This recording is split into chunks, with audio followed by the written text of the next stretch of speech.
Cyrodiil, the crowning jewel of Dawn's beauty, the seat of every empire worthy of glorious praise. It is a land of rich histories, dynasties, and myth, and it is for you to explore. Welcome back to Fudge Muppet. My name is Scott, and I'm honoured to introduce this brand new look at the marvellous work of the Beyond Skyrim Cyrodiil team. Today we shall explore the vastness of the Imperial West, Colovia, and all that has changed in the world since you last visited the province of Cyrodiil. It is my pleasure to bring you up to speed and tell you all about the Colovia of the Fourth Era, and give you a beautiful look at the new land that awaits. So sit back, relax, and enjoy this tour of the Imperial West. Colovia.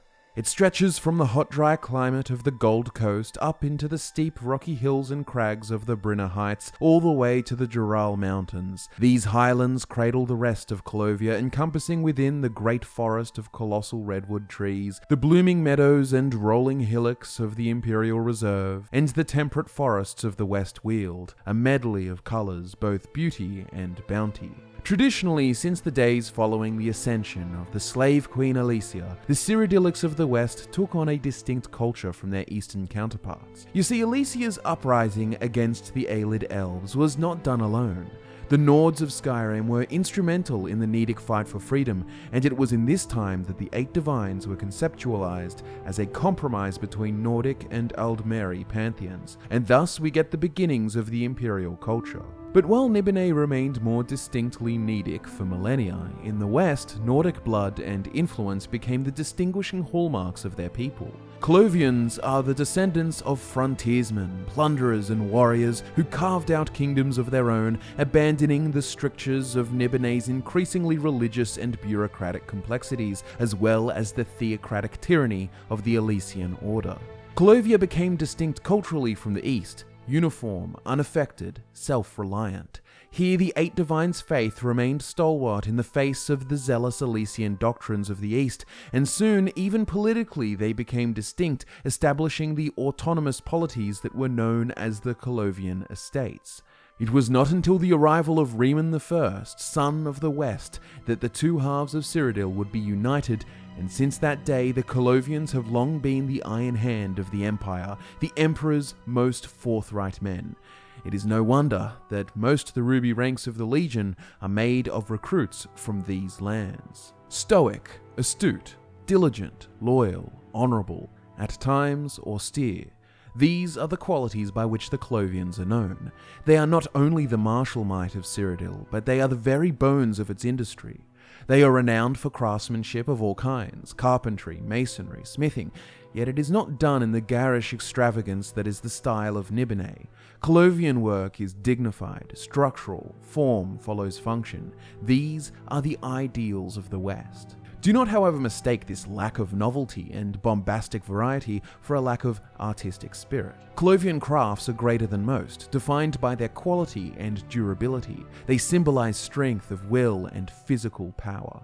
Their cultural motifs are rigid and focused on realism, and such can be seen with their religious depictions of their gods, each remaining distinctly human in form, as wise kings and noble warriors. Colovians are orthodox in their approach to faith. They venerate the Eight Divines as they have done so for millennia. Deities such as Dibella, Kinnereth, and Stendar are among the most prominent, and they also venerate a wide variety of saints and cultural heroes respective to their localities. Yet, the Colovian view of such figures lacks the Nibenese cultic enthusiasm. Instead, their saints and spirits are viewed more like intercessors of particular divines, models that provide the framework for a righteous and lawful life.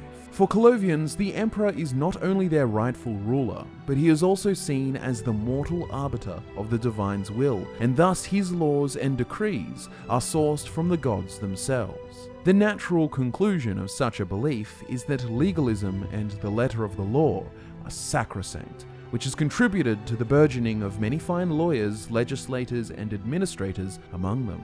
But laws cannot be enforced by will and word alone, and the upper castes of Colovian society recognize this.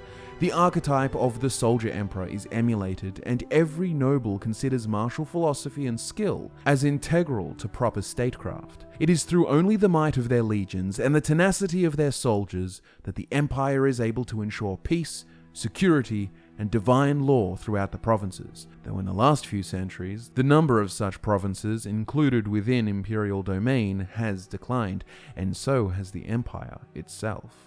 But now that you're more familiar with the broad strokes of Colovian culture, let us peek into the specific regions and realms within. Let us begin our tour at Anvil, the most prosperous of the Colovian cities, a bustling port that sits aside the Abyssinian Sea, importing all manner of foreign goods and exporting the foods and crafts of Colovia abroad. The Umbranox family has long ruled Anvil, establishing their might not only through the bounties of trade, but also through a strong naval tradition that has led to dominance at sea. In Anvil, Colovian austerity has eroded somewhat, perhaps due to the long stretches of peace and security, or rather more simply due to the gorgeous coastal vistas and warm beaches that facilitate an insouciant atmosphere. Regardless of the why, Anvil has developed a flourishing of the arts and libertine activities, no doubt encouraged by the temple, whose patron divine is Dibella, the goddess of beauty, art, and music. However, at the same time, the enthusiasm behind such carefree pursuits could be simply attributed to the need for escapism from the political tensions of the world and the anxieties that they produce. You see, during the Great War with the Dominion, Anvil was besieged and fell in the year 172 of the Fourth Era, and luckily much of its structure and defences were preserved by the Dominion because it served as a strategic location to hold in their campaign. Since the end of the war, Anvil's defences have been improved further due to the fear of a second conflict on the horizon, a sentiment that worries more than just Anvil. The Gold Coast region is of great strategic importance for Cyrodiil. It borders both Hammerfell and Valenwood, and it is the only other access point to the sea aside from Leyawen in the Nibelheim. Because of this, historically, networks of defences and fortresses have been built to act as a western bulwark against sea aggression. One particular fortress of great significance was Sutch. However, it had long been abandoned in the Third Era. Though in more recent history, the grandson of Titus Mede I, Emperor Pavian Mede, third of his dynasty, sought to reclaim and rebuild Sutch as a vital defense for the region. By the time of the Great War, Sutch stood as an impregnable fortress, yet despite never falling, the imperial garrison was unable to break out and relieve the neighbouring cities of Kvatch and Anvil as they were besieged. Today, the 19th Legion, with a reputation of hardiness and iron discipline, man the walls of Sutch, where keen eyes watch the Hammerfell border, ready to respond in the event of an invasion. Many resources have been put towards restoring the defensive network of the Gold Coast, Kvatch included. You may well remember the terror that leveled Kvatch during the Oblivion crisis that marked the end of the Third Era. In a single night, the armies of Mehrunes Dagon poured from the gates of Oblivion and tore their way through the city and slaughtered the population, included among them the ruling Goldwine family. A council of burghers was established by the remaining settlers to help oversee the slow rebuild of their home, but by the 13th year of the Fourth Era, the Colovian warlord Titus Mede claimed the city and installed his family into power with the blessing of the Burgher Council. 4 years later, the Stormcrown interregnum came to an end as Titus Mede captured the imperial city, deposed the unpopular Nibonese aristocrat Thuls the Gibbering, fought a brutal guerrilla war against Eddar Olin, the Nibonese contender for the throne, and was named the undisputed Emperor Titus Mede. The ducal seat of Kvatch was restored, and a full rebuild of the city was underway. For many decades to come, the county would enjoy the prosperity and patronage of the Mede rulers. During the Great War against the Dominion, Kvatch was besieged but never taken. However, the scars inflicted by the Aldmeri battle mages would never be forgotten, and following the resolution of the war, a great distrust of magic pervaded the streets. Civil unrest led to the formation of a city mob which confronted the Council of Burghers, who were then forced to capitulate and outlaw conjuration and necromancy within the city limits. Kvatch has since grown a reputation of increasing intolerance towards magic, and considering the city's history, one could say rightly so. Kvatch is also known as a veritable producer of liquor and spirits. Colovian brandy is one of its most famous exports, alongside a spirit called Kvatch, made from a base of fermented potatoes. Yet it is another of the Colovian counties that holds the greatest reputation for drink. We now leave the Gold Coast and continue northeast into the West Weald, a region of temperate forest that borders both Elsewhere and Valenwood. It is well settled, known for its vineyards and tomato farms, as well as the many wild herbs and alchemical ingredients native to the locale.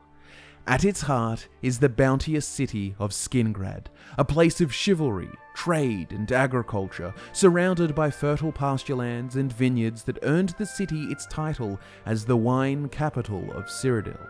Count Janus Hassildor once ruled here and weathered his people through the numerous crises of the late 3rd and early 4th eras, but eventually what hid in the dark came to light, and Count Hassildor was deposed after accusations of vampirism saw his popularity wane tremendously. The Kastav family came to great power in his stead, and Skingrad continued as it had for many decades until the Elven invasion. The Great War cost Skingrad immensely. The old Colovian nobility made up many of the knights and officers that led the imperial armies that were destroyed by the Ealdmeri forces in the first battles of the war. Count Ulrich Kastav was slain, and with no heirs, the Larich family was appointed to the county seat. However, the writing was on the wall. The Elven menace would not be stopped at Skingrad, and so the city strategically surrendered immediately in order to spare unneeded punishment. In this time, a quisling bureaucracy emerged, working hand in hand with the Dominion occupants in order to survive. And to this day, Skingrad has become a place where the Ealdmeri Dominion holds strong support. The Thalmor's influence over Countess Redania Larich is palpable.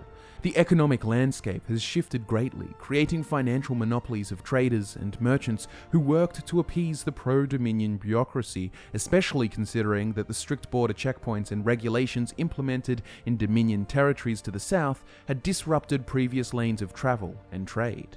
I speak much of politics, history, and industry, but not all Colovia is under the watchful eyes of civilization. Great swaths of Colovian land are firmly within the domain of the natural world. One such example is the picturesque blooming meadows and rolling hillocks of the Imperial Reserve. Resting west of the Great Forest, this prime hunting ground is full of opportunity for noble sportsmen and poachers alike. It is a place hardly inhabited, yet it is unfettered by banditry and crime, the forces of which are kept at bay by regular patrols of Imperial foresters. The serenity of the Imperial Reserve is unlike the dangers that lie upland. As we climb higher in our journey into the wilds, up into the Brina Heights, we must overcome hostile terrain and the even more hostile bandits, orcs, goblins, and minotaurs that have carved out their little spaces on the frontier, far from the watchful eyes of Imperial law. These cragged highlands are home to ancient Colovian tombs, high fortresses, and the hardiest of settlers. The heights run parallel to the Brenner River and continue north, its arid climate marking the transition between the warm south and frigid north. Rising into the Chorrol Mountains, the northern estates mark the territory of Colovia's old kingdoms. In times past, even the hold of Falkreath was once counted among the Colovian estates. However, in the days of the Fourth Era, these rugged lands of ice and history are dotted with the bones of the past, ruins of old imperial forts, Akaviri strongholds, and tower beacons, alongside many small caves and hiding spaces, making an ideal habitat for hermits and exiles. If we were to travel further north, we would find ourselves in the rather familiar Skyrim, and so we shall take a turn and head south once more. In our descent, we could pass the ancient site of Sancre Tor, the burial place of both the Riemann and Septim emperors, and if myth is to be believed, it was the very hill from which Emperor Riemann was born, wearing the Kim El Adabal, the amulet of kings, upon his forehead. Upon the death of Titus Mede I, his son, the newly anointed Atribus Mede, had his father interred in a new mausoleum at the site, continuing the tradition as a royal resting place for the emperors. Today, many pilgrims and travelers seek out this holy site that is protected by sepulchral warrior monks from the Order of the Shroud, guarding the tombs from defilement. As we leave the holy site and we descend once more, we shall see one of Colovia's natural marvels, the Great forest, no doubt named for the grandeur and oppressiveness of the colossal redwood trees that define it. Beneath ancient canopies, an air of mysticism pervades across the forest floor, a veil which hides secrets both ancient and dark. Imperial citizens are warned about wandering off the beaten path, for all manner of strife awaits. Predators, animal, monster, and human take advantage of the privacy this marvel of nature affords. Tread carefully. But at the heart of these wild territories is the home of the Great Oak, the great Colovian city of Chorrol. During the early days of the Stormcrown Interregnum, the ruling Vulgar family was slain in the conflict. Chorrol would soon after be reclaimed from vagrants by the Morven family, who in turn were granted rule of the county seat. Since then, Chorrol has remained an idyllic city nestled in the Colovian highlands, isolated from the tensions of the broader empire. Even during the Great War with the Aldmeri Dominion, Chorrol remained almost entirely unscathed, and this has afforded the populace an attitude of local concern alone. The city has built a reputation of security, and many from across the empire have flocked to Chorrol in search of a life of peace away from the borders of the Aldmeri Dominion, and in turn this has produced a great prosperity for the region. The nobles of Chorrol are quite wary about involving themselves in imperial affairs any more than they have to, and their priority is always the stability of their home. A sentiment that is generally shared by all the classes of the city, each more interested in the welfare of their own neighborhoods rather than the concerns of the broader empire. While this geographical and political isolation has its many benefits, it too comes with its host of problems, chief among them the struggle to patrol and bring law to the countryside. The Great Forest shields Chorrol from the rest of the world, but by the same token, city coffers bleed to protect the settlements nestled aside the colossal redwoods. A habitat that contains all manner of unchecked banditry and predation. It can be a hard life outside city bounds, and this fact, combined with the withdrawn nature of the local culture, has contributed to an air of religious fundamentalism, no doubt further amplified by the fact the county hosts both the holy site of Sancre Tor and the vigilance of Stendarr. Such religious fervor and conviction in the region has made it a place where Thalmor hawks keep a watchful eye, monitoring old sites once beholden to the false god Talos. For those who keep the faith in the Nine, I suggest only that you do so quietly. And so ends the tour of Colovia. Thank you so much for watching. It's been an honor to show you the amazing work the Beyond Skyrim team has done here. As you may well know, I am a big fan of the original depictions of Cyrodiil as a jungled heartland with the distinct cultures of the Colovians and the Nibonese. And of course, such a vision for the Elder Scrolls has changed greatly through the Elder Scrolls 4 Oblivion and the Elder Scrolls 5 Skyrim. But I personally think that the Beyond Skyrim Cyrodiil team have done an amazing job at reintroducing elements of the older lore and integrating it seamlessly with the Cyrodiil depicted in Oblivion, creating a beautiful mix resulting in this Cyrodiil of the 4th era. And if you're interested to see more about the Beyond Skyrim projects, I would highly encourage you to mark the dates August 19th and 20th for the Creation ModCon. It's an online event that will have several modding teams showcasing all the new work that has been done on their respective projects, including interviews, Q&As, and more. Also, if you have skills that you think may be valuable to the team and you are interested in getting involved,